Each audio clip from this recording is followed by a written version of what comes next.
Canadian military there's Canadian naval vessels patrolling off the coast of Iran, running provocative maneuvers. We know there are a couple thousand Canadian troops occupying a country bordering Iran. We know there's been accusations by Iranian officials that Canada's been spying on Iran for the Americans. And about 3 years ago, the CanWest reporter at the United Nations in New York said that there was a division of labor between some European countries, the US and Canada on the question of Iran.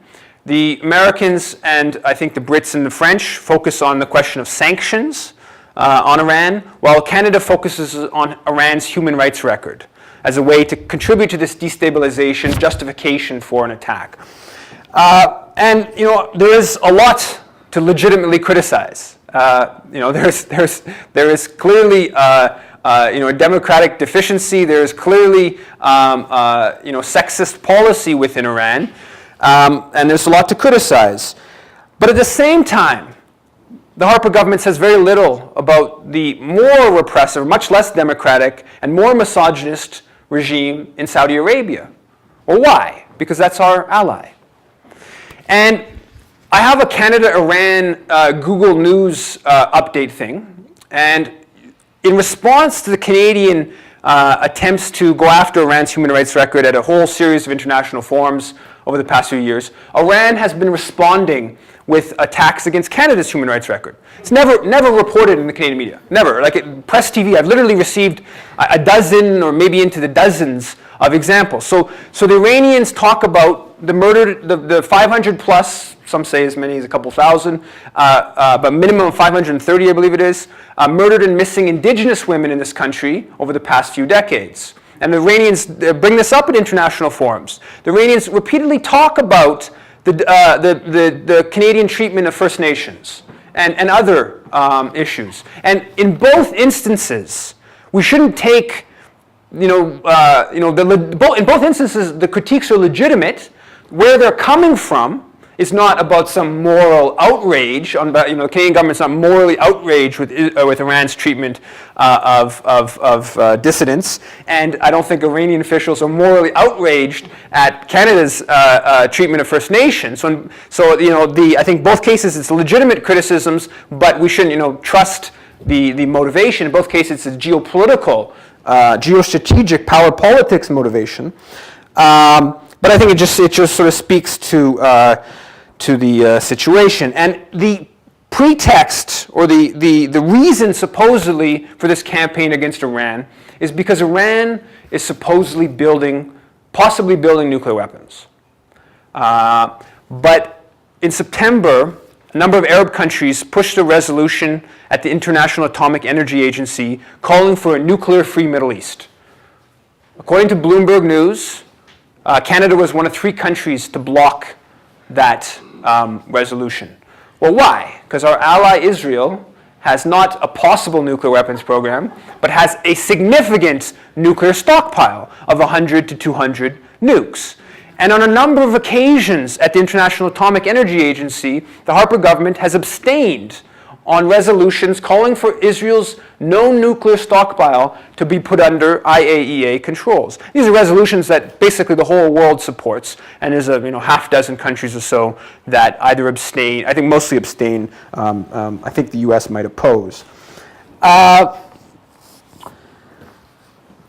So one of the reasons for the growth in ties between the Harper government and Israel is I think that the Harper government in their sort of military-minded, in their military mindset, they see Israel as a successful case of a high-tech economy based around weapons production, based around really, a highly militarized sort of Sparta.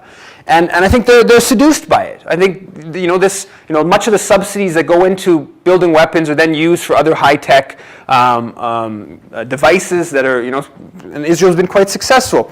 And Israel has sort of perfected the different security methods and weapon systems on the Palestinians, on Lebanon. They've had a lot of practice, right? They've had a lot of practice in the region, and that is, sort of, there's a growth in ties at the governmental level between the Canadian military and the Israeli military, and there's a growth in ties at the corporate level between the Canadian military-industrial complex and the American, and the Israeli military-industrial complex. So about 2 weeks ago, Peter MacKay, defense minister, went to Israel, was in Israel on a tour, and he, in the press release, he said that Israel's helping Canada in Afghanistan.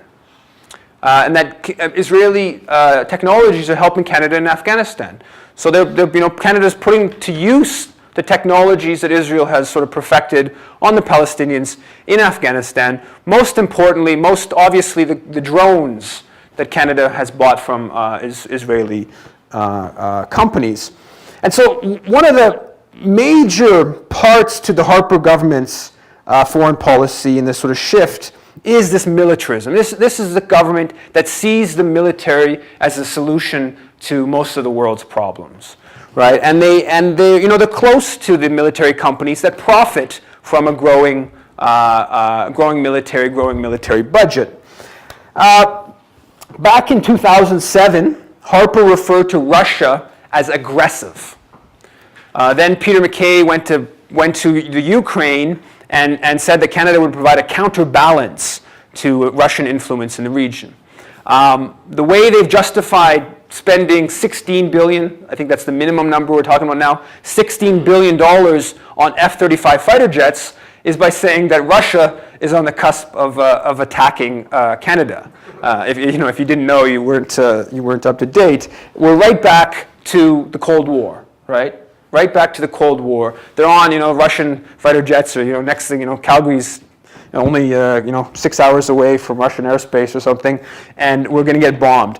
And that's the logic of how do you justify the budget? How do you justify this? That's the Cold War in large part was about, was justifying outlay on the military-industrial complex.